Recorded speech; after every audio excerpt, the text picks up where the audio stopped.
I'm right now testing the volume to see if this is actually working properly, because I'm a little annoyed that last night I tried to do a video for this, and then all of a sudden, strange things happened. Video for this, and then all of a sudden, strange things happened. Great. Good. I'm actually glad to see that. My feedback's actually doing better today. I was using a different mic last time, last night, and well, yeah, this is awkward, isn't it? Okay, let me put back music. Great. Okay, great. But yeah, I tried to do a video for this last night, and this was before the premiere of the finale episode, so I was trying to get everything put together, and yeah, when I found out that my volume was not working and my controller wasn't working with the mic, it's a lot to process. Also, making sure I can actually be more forthcoming as I was yesterday, because when I planned these out, I tried to really it's a one-time script because it's right on my mind as I'm speaking it. Right. So let's see what I can do with this. Right. So episode 6, that review I was working on.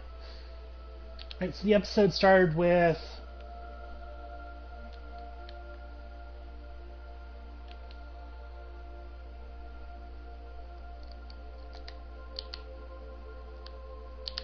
good.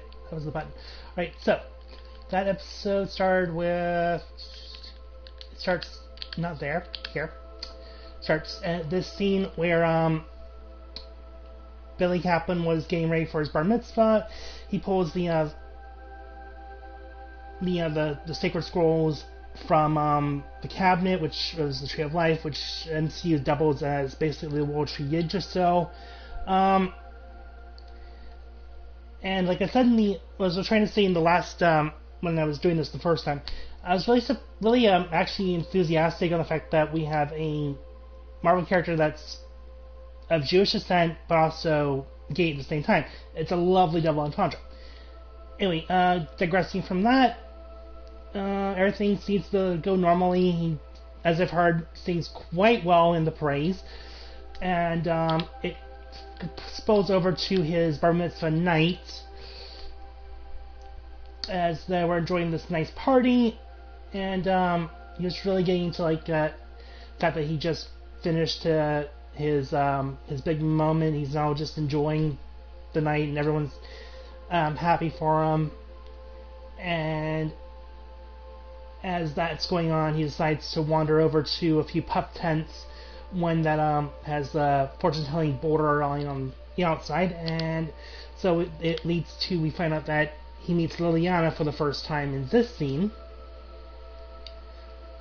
or Lilia, and as he's sitting there, she's like, "Are you looking forward or ahead?" I'm assuming that's probably her inner monologue, part of her phasing, where she's still winding on time. Which, of course, questions on him, he's hopefully looking forward. And so she asks for his right hand palm. I'm assuming that's his dominant hand. As she's reading it, she realizes that the lifeline is broken in two, and with that, it's saying that it's one thing ending going to another. Kind of like a callback to the Matrix, where it's when the Oracle was reading Neo, she goes, and then you'd say, whom, what? And then she's like, well, you're not really the one, you're waiting for something. It's kind of the same principle here. It's he's waiting for something, it's not ready yet. And so that entails where she makes the sigil. So at that point in time, it's revealed that, yes, she did the sigil to protect him. Which means that as soon as she planted it, she'd also forget that she did it.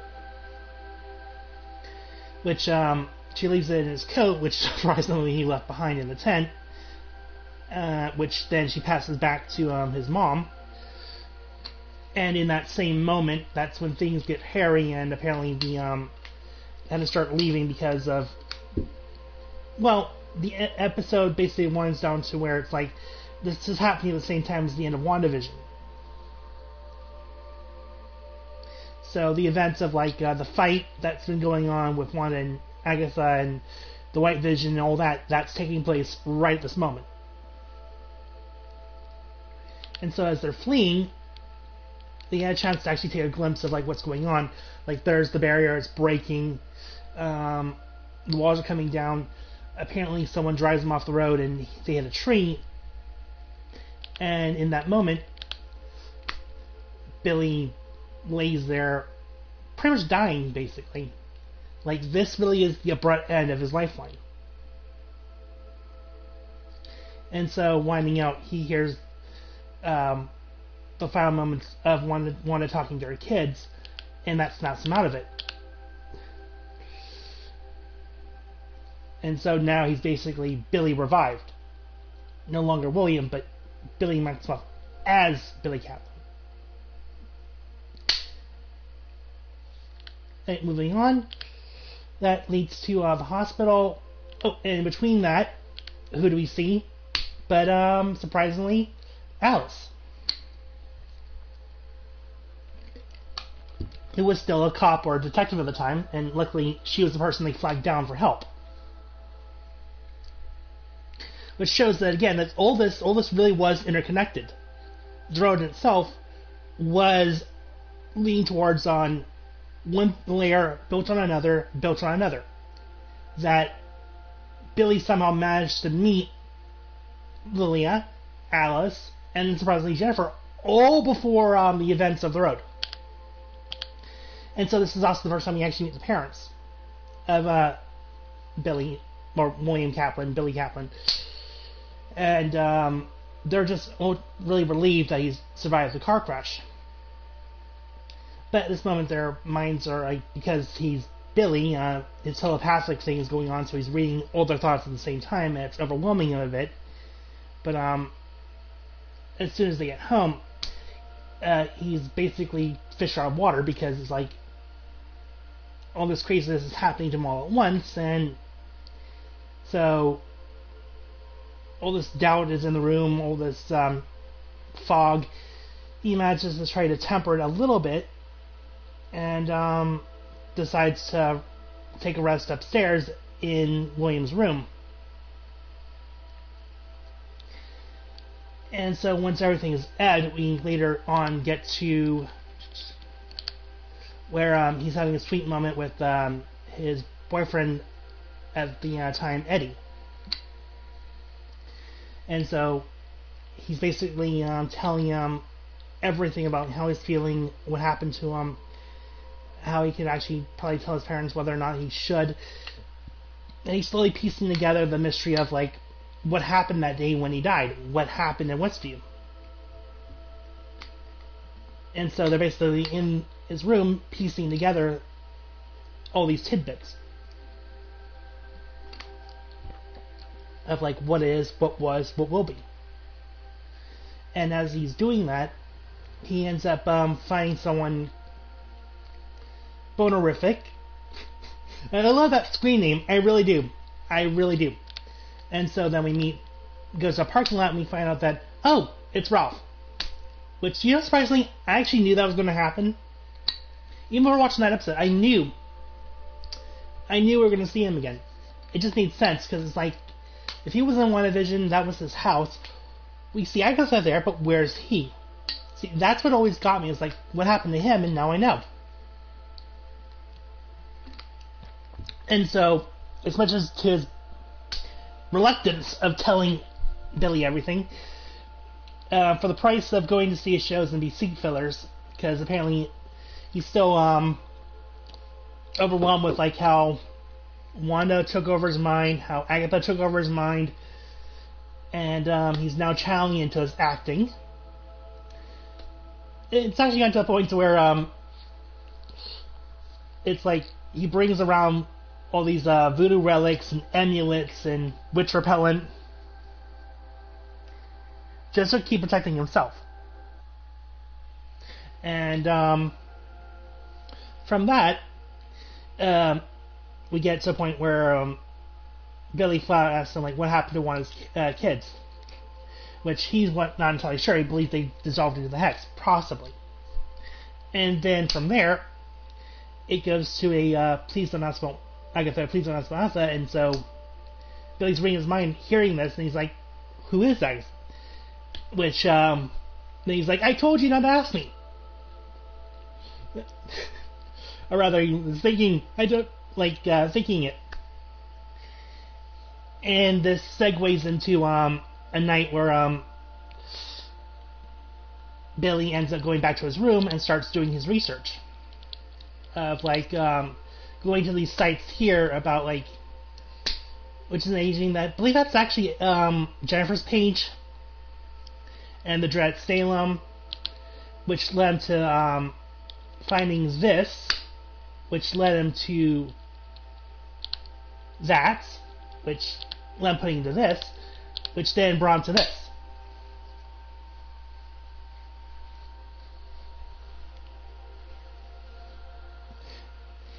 And so, yeah, we're starting to learn about Agatha's past in this point in time. How apparently she is a survivor of the Titanic, so she was there in 1912. Makes sense. I know young woman in Salem. Makes sense more, because she started in Salem, going through the decades, from the 1600s. And then, of course, we get to stuff like, oh, she was also not apparently here in Hindenburg. And then apparently she's also the real Jolene. Like, wow. Agatha has been really up to no good all her life. Like, apparently she's not even courting death, but she's been causing so much destruction in her wake. Stealing people's men! Causing the static in the Zeppelin to go off. Like, this woman, unbelievable. A real piece of work, and this is the material that he's been gathering on her to understand who this is as a person. And then he learns further that, from Ralph at the time, that she still resides in Westview.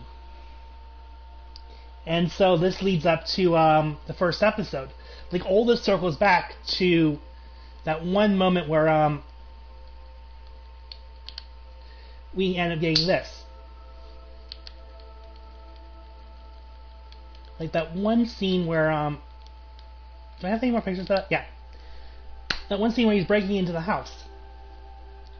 This is what he sees. In the first episode, she sees something entirely different because she's still in the hex.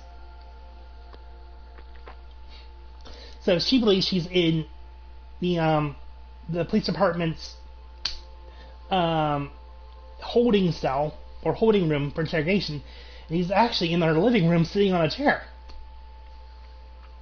And so at this point in time, he's starting to help her come out of it because he needs her help. And so he starts chanting the Dispel Hex, where her photographs of Wanda turn into flowers. The room fades back into being a living room. She's staring at a painting and not a glass panel with someone on the other side. Which leads again to in the episode where she breaks free finally and realizes that she's been living a lie the entire time for 3 years in Westview. And then after all that, we get to a moment of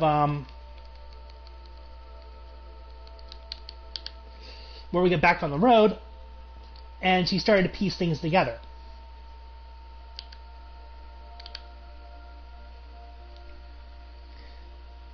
Where it's like, nice to see you again, Billy. And so he broke the sigil. She now knows who he is. And not only can she hear him, but every witch now can hear his voice. Like, Lily will probably remember him, this and that. Like, all of it is now coming back to him. And so they have a nice little heart-to-heart about, like, what is about things.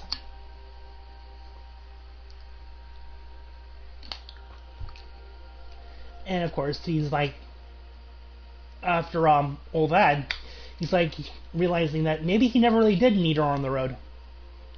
Which, of course, brought her to this moment of scoffing, like, you sure about that? So, once they get to a moment of, like, realization of what does he want in his life and how to move forward, that's where the episode ends, and they're now heading towards the challenge alone.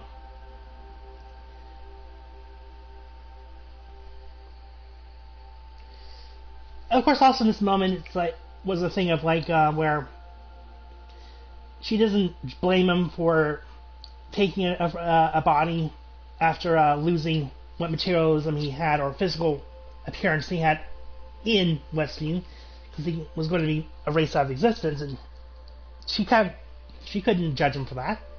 She did the same thing. That's what makes him a survivor. But pressing on to the next episode, which I loved deeply. It starts, of course, with back to Lilia, and she's in this endless fall. And again, like, this was a sweet episode. I loved it. I can't say how much more I did love this episode. But yeah, Lilia stays in this perpetual fall through darkness, going in and out of everything. And it then gets back to them, who were on the road, and of course they find this castle as the next challenge. Not exactly subtle. And of course, as they're crossing the threshold, they see, where is it?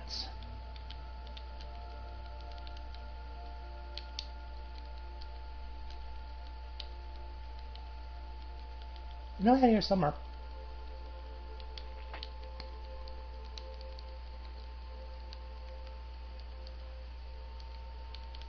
Oh, there it is. Yeah, they were, they see the moon emblem is now not on the door, but on the drawbridge.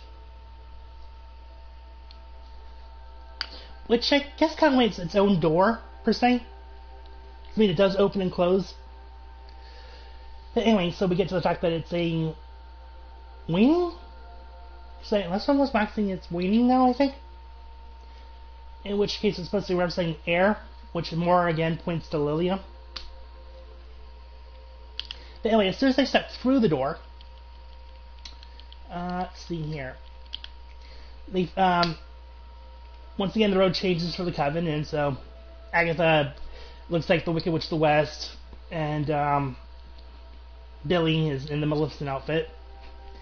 Of course, the first thing she says is, "Well, you know, this is based on me." He scoffs at her like, "Prove it."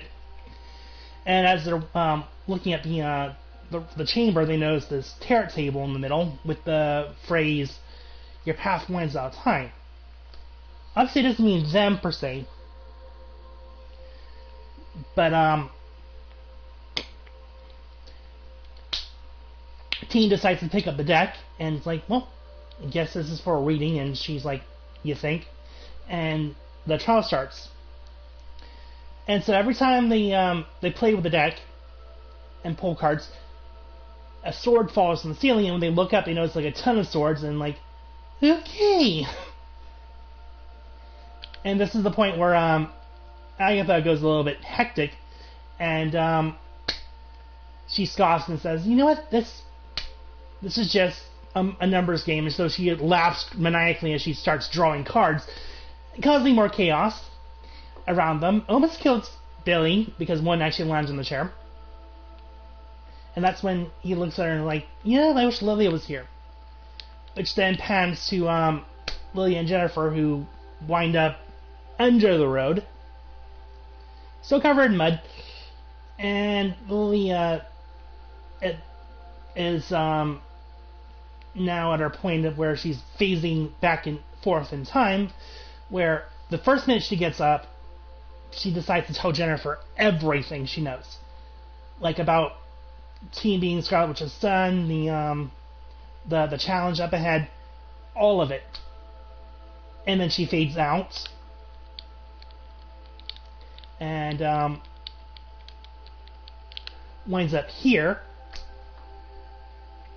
which apparently is a point in time where she's experiencing her first lesson with her maestra, and then of course, if that's not helpful enough, she ends up also going back and forth to episode 4, episode 3,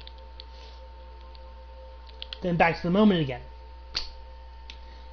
and it's really freaking out because like all these little things happening to her back and forth the whole time, and being brought back to here, being brought forward into the chamber with them. It's a crazy mixed bag. I loved it. I did. But if we were to look at everything in order, it's like we start here at this moment where they're walking through the tunnel. They're muddy. Parver wants to curse Teen for what they've done to them, but then Lily kind of tells her not to.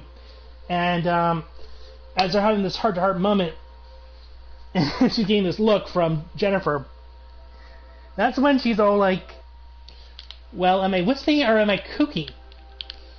Which she doesn't say to Jennifer. It ends up going to Alice back in episode 4.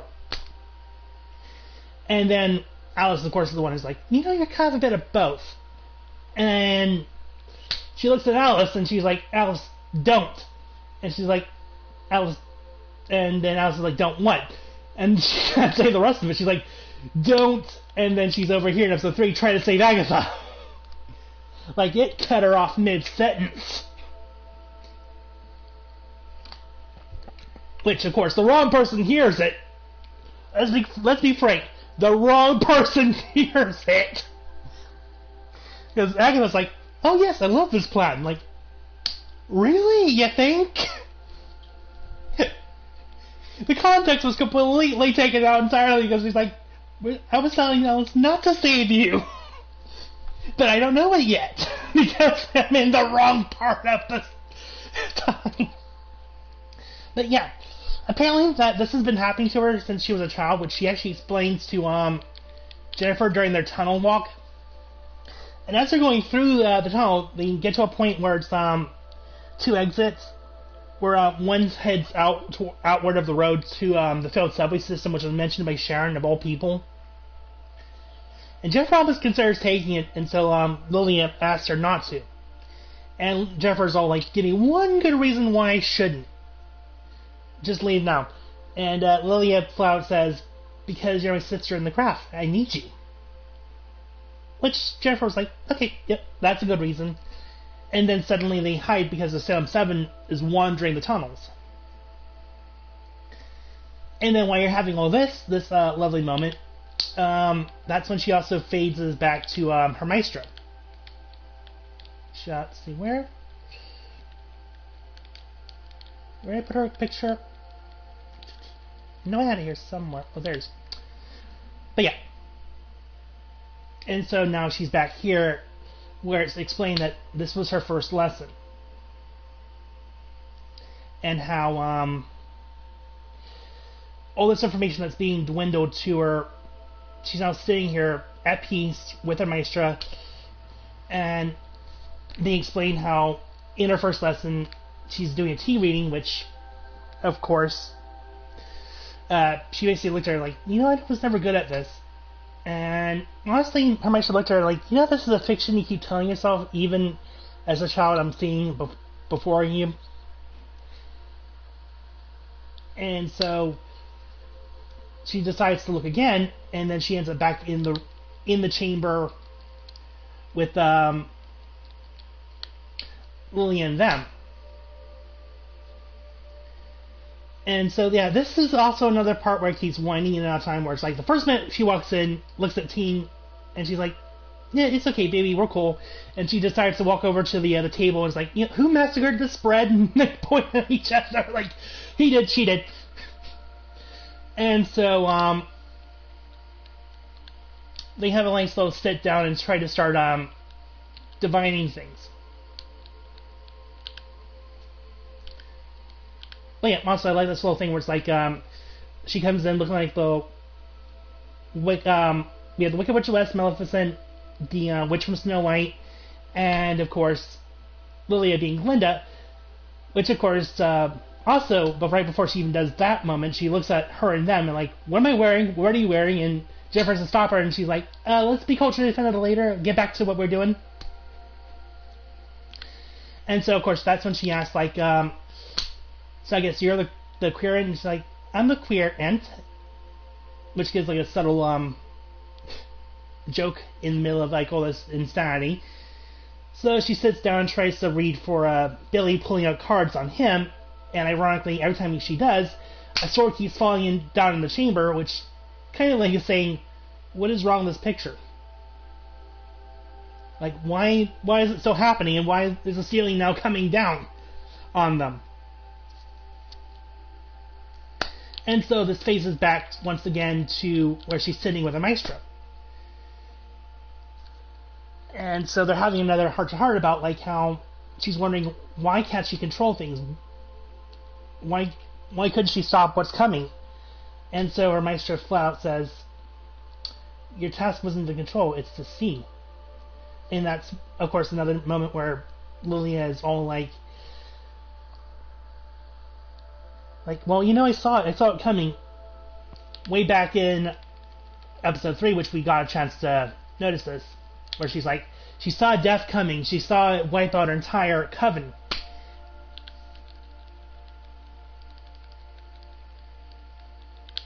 It's like, yeah, she saw it coming and she couldn't protect any of them. Which her maestro happily said, death always comes for us all. And she just had to accept it. Which actually apparently calmed her down a bit, because then she started to regain her focus, and she takes the deck back and reshuffles, realizing that it wasn't about team. This is always about her. And so she realigns the deck for her. And this is the moment where it's like, she's within time and she's without, and she knows that she is the traveler. She is the one who can grant safe passage to them all. And as such, she draws her first card, which ends up being her representation of herself, the true Queen of Cups. And then, as she continued forward, she finds the other cards that were mentioned throughout the show, and I'm pretty sure in the promo deck that's been handed out to people who, I guess, went to the con or anything like that, but yeah, all those cards were her safe passage for them. Because in this look here, she realizes true resolve. The minute she pulled the Three of Pentacles, back when she told Maestra, where she was like, it's better to be a hermit, she knew that she was lying to herself. She realized that she didn't want to be a forgotten woman, and that's when her Maestra was like, smacks her in the head, and she's like, where have you gone now? What's there to not forget? Like, can't you remember yourself? What will you do with the time you have? Because then she realizes that everything entirely, she's going to fall. She's going to take a fall. She is falling. She will fall. And that's the minute when she's putting together the deck, is her true resolve. Acceptance. Which ultimately leads to her last card pulled, the Destination. Like our Maestro said, death comes for us all. And in that moment, she knew. Her time was coming. And then when we phase back to the tunnel, that's when we see Rio in her full glory. As she walked through the underground towards her and Jennifer, she basically said, all roads do lead to her. But she doesn't come as an enemy. She merely comes as a friend.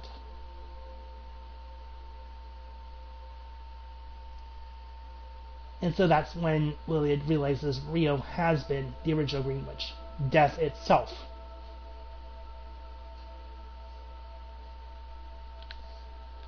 And instead of fearing what's to come, she accepts it in her triumph. As she completes the safe passage, an Iron Maiden opens and a doorway is ready for them to leave the tower. Which, of course, she sends them out one by one. I guess that goes first. She literally flat out tells Agatha, when she calls you a coward, hit the deck. And then as Teen leaves, she decides to give him back his spellbook, hoping that he might need it still. And as Jennifer leaves, like on the table, she represents the High Priestess, the path ahead. And so she knows that at this point in time, Jennifer had to lead them forward. She was who was ahead. This is her moment now. In acceptance.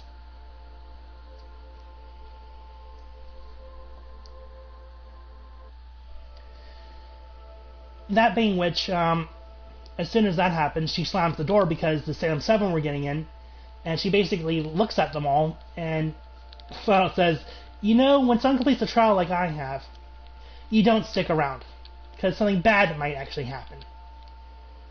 And in which case, it kind of does. Because she flat out pulls the tower in reverse, which flips the room. That's starting her great fall.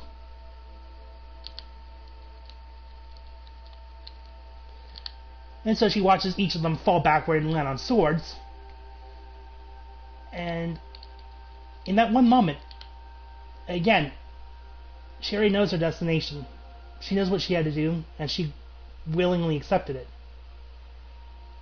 Embracing endless time. And ironically, the best thing about that is knowing that in her final moments, she decides to do the craziest thing. Amidst her fall, she sends herself backward to once again become the Queen of Cups. Her first lesson, her last lesson, in a loop. Once again studying with her maestra in Sicily. Endless. Who knows, maybe she might change her future. Or maybe she can keep things as they are. For Lily, at times the illusion. And she decides to step out of it. And of course the episode ends on if I could put time on a ball, which is a very nice song. I mean, it's a callback to, as everyone says, Days of Future Past with Quicksilver at his moment where he's running around the room. But here it's more subtle. I like it. The two episodes as a whole, I really enjoyed greatly. Like, I couldn't say much bad about it. Like, the 6th episode was mostly a prequel of sorts because it's showing the road, it's connecting people together and such. And then in this episode, it's mostly about not just the road, but the destination, especially the destination for one. It was alluded that this was supposed to be like in Lost, the Constant episode. What was her constant? In this case, it was a coven lost, a coven brought together, her maestro. And of course, knowing that death was always going to be there around her.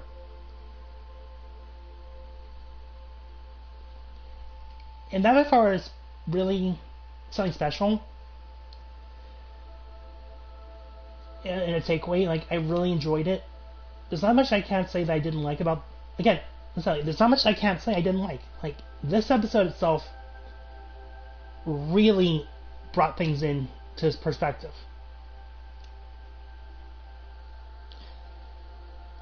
And I mean, and Pamela Paulin really did a great job portraying the character Lilia. Like, as a person as a whole, like they really picked well when they chose her to play this kooky, batty old lady, who in the comics isn't actually that old, really. Like, somehow, the irony of the comics was she's actually much younger than everyone assumes she is. Like, for some reason, she stayed like this age, or something akin to it, always the maiden, not the crone. And so she ages herself up in a glamour-wise to kind of like match the outer beauty to the inner. But yeah, like this was really a great elevated episode. And when I watched the finale last night, it was phenomenal. I really am going to definitely do a closing chapter next week. Because I already did episodes moving up from Agatha on to episode 6 and 7. I was going to get this done last night. I did try to, and then all the craziness of yeah, for some reason my lack of mic really ruined things, and that's why I had to do a redo. And I guess I kind of did just as good a job as I did last night, hopefully. Yeah, but like I said, I will be making more content in the future. As a whole, this was these 2 episodes were good. Like, they really brought clarity to some things and brought backstory. So, yeah. For now, this is Sunset Heart Instinct signing off.